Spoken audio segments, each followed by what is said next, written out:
আসসালামু আলাইকুম। আসলে আমি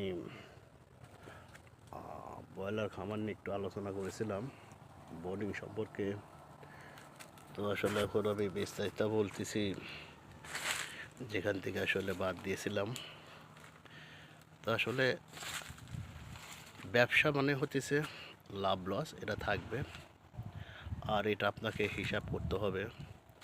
কারণ যদি মনে করেন যে আপনি শুধু লাভ করবেন, তাহলে কখনো ব্যবসা হবে না।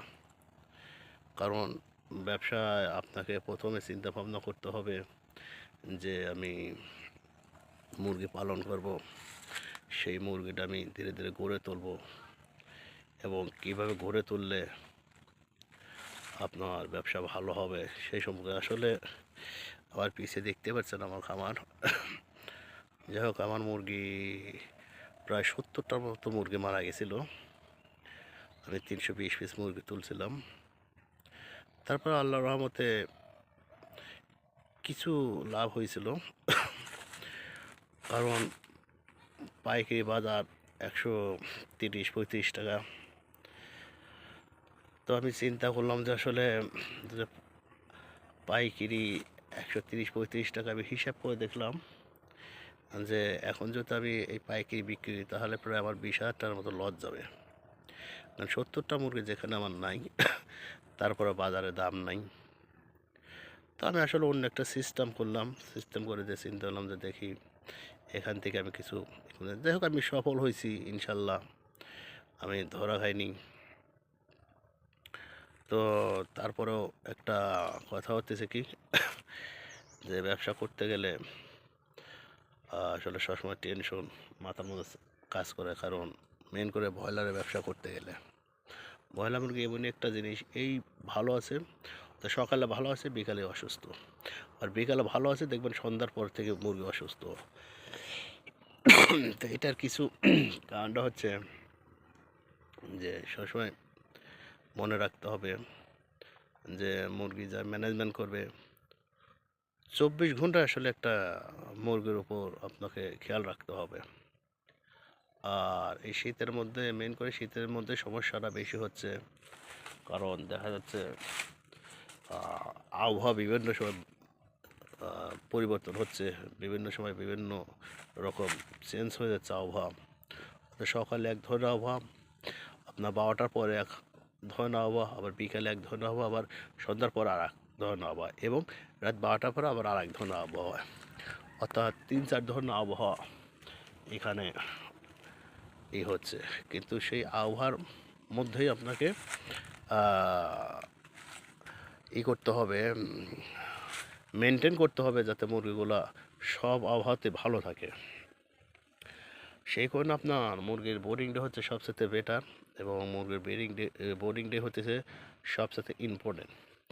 এবং বোর্ডিং যদি ঠিক হয়, তাহলে বাচ্চার সমস্যা হবে না। আর বোর্ডিংয়ে আপনি 1 থেকে 5 দিন সবসময় আপনারা চিন্তা করবেন, যাতে যে ভ্যাকসিনটা দেবেন 5 দিনে, ওটা আপনারা নিজে হাতে চোখে দিতে পারেন। আর 5 থেকে 10 দিনে যে একটা ভ্যাকসিন দেবেন, অর্থাৎ 10 দিন মাথায়, ওটাও চোখে দেওয়ার চেষ্টা করবেন। তাহলে কার্যকারিতা ভালো হবে। আর তারপরেও আপনারা এই শীতের মধ্যে সবসময় আপনার লাল লাইটগুলো আছে, মুরগি যত বড় হবে তত লাইট আপনার বাড়বে, এবং ওই কিছু লাল লাইট লাগা রাখবেন, যাতে আপনার ওই মুরগির ঘরটা, ফ্লোরটা যাতে গরম থাকে, তাপ থাকে। আর দ্বিতীয় কথা হচ্ছে, বোর্ডিংয়ে সবসময় আপনারা মানে বোর্ডিং যখন বানাবেন, তোষটা একটু বেশি করে দিবেন, এবং যাতে আপনার ওই বোর্ডিংয়ে যে শেডটা আপনার প্লেন শেড দিয়ে বানাচ্ছেন, ওটা যাতে গোলাকার হয়। কারণ গোলাকার না হলে অনেক সময় সমস্যা হয়, আর গোলাকার হলে ভালো হয়। তো আপনার 100 মুরগির জন্য আপনার 2 হাত জায়গা লাগে বোর্ডিং করতে। তো এইগুলো আপনি খেয়াল করবেন। আর দ্বিতীয় কথা হতেছে আপনার আর একটা আপনি খেয়াল করবেন, যে আপনার এই শীতের মধ্যে যাতে পেপারগুলো দিচ্ছেন, পেপারগুলো ভিজে যাবে দ্রুত। তাই অর্ধেক ভেজার পরে আপনারা ওইটাকে চেঞ্জ করে দেবেন। কারণ আপনি একটা হিসেব করবেন যে যদি প্রেফার করে চেঞ্জ করে দেন তাহলে মুরগিগুলো সুস্থ থাকবে, কারণ মুরগির শরীরগুলো ভিজবে না। আর সবসময় আপনারা চিন্তা করবেন যাতে মুরগির খাবারগুলো নষ্ট না হয়, পানি কম ফেলায়, সেগুলো আপনারা পদক্ষেপ নেবেন। আর দ্বিতীয় কথা হচ্ছে যে আপনারা যখন মুরগিগুলো বোর্ডিং করবেন, বোর্ডিং করার পরে আপনারা যখন ছাড়বেন আস্তে আস্তে জায়গা বাড়াতে, কারণ আপনাকে বুঝতে হবে যে এখন জায়গা বাড়াতে হবে। কারণ এই শীতের মধ্যে হোক আর গরমের হোক জায়গা বাড়ালে মুরগিগুলো সুস্থ থাকে। কিন্তু এই না যে আপনি একবারে সব জায়গা ছেড়ে দিলেন, কিন্তু আবার সমস্যা হবে। ঠিক আছে, ভালো থাকবেন এবং নেক্সট টাইমে এখান থেকে আবার বলবো নেক্সট ভিডিওতে ইনশাল্লাহ। দোয়া করবেন সবাই আমার জন্যে। আল্লাহ হাফেজ।